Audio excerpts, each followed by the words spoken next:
निगम कल्प तरोर गलितम फलम। भागवत कथा क्या है? फल है। आप कहोगे गुरुजी हम केला खाते हैं तो छिलका फेंकते हैं, आम खाते हैं तो गुठली फेंकते हैं, है ना? हर फल में से कुछ ना कुछ त्याज्य होता है, सब कुछ ग्राह्य नहीं होता। हर फल में कोई ना कोई छिलका है, नहीं तो बीज है, कुछ ना कुछ फेंकना होता है हर फल में। अब अगर भागवत को भी आप फल कह रहे हो, आप कहोगे जब हर फल में से कुछ ना कुछ फेंका जाता है तो भागवत को भी अगर फल कहा गया तो कृपा करके हमें ये बता दो इसमें कौन सी चीज लेने वाली है और कौन सी चीज त्यागने वाली है। भागवत में कह रहा है निगम कल्पतरोर गलितम फलम। अगर भागवत जी फल हैं तो जितने भी फल होते हैं हर फल से कुछ ना कुछ त्याज्य होता है। तो भागवत अगर फल है तो इसमें से कौन सी वस्तु लेने लायक है और कौन सी त्यागने लायक है वो बताइए। तो कहा नहीं नहीं नहीं नहीं, ये वो फल नहीं है।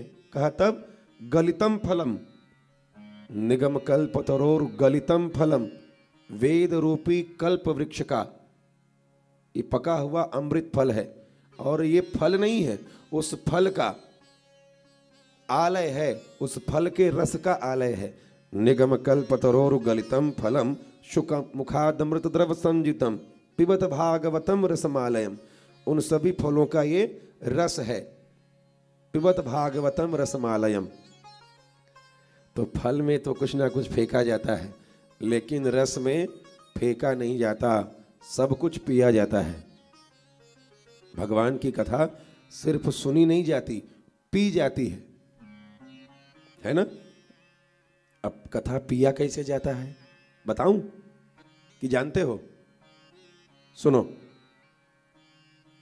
कल्पना करो तुम्हारा बेटा बेटी माता पिता किसी मेले में खो गए हो, तड़प तड़प के रो रो के ढूंढ रहे हो, परेशान हो, कहाँ गए मेरे माता पिता।